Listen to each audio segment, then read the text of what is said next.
Hi guys! Are you bored with your curly hair occasionally? Then come, let's straight our hair. All you need is an iron box and a towel. Firstly, part your hair and remove the hair tangles. Before getting into the procedure, please make sure that your hair is not oily. You have washed your hair thoroughly with a good shampoo and a conditioner. Conditioning will help to add a silky texture to your hair. And also make sure that your hair is not wet before the procedure. After removing the tangles, place a towel in a way that it doesn't burn your skin. And do as follows.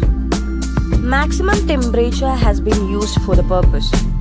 While doing this, make sure that you doesn't keep the iron box at a place constantly for a long. And also be careful while doing the procedure. It is very easy to straighten a large bundle of hair using this technique at a time. Continuing this procedure for 8 to 10 minutes, you'll be able to straighten your hair. And there you go. You can see the transition which took place from one side to another. Hope you liked the video. Thank you for watching. Have a nice day.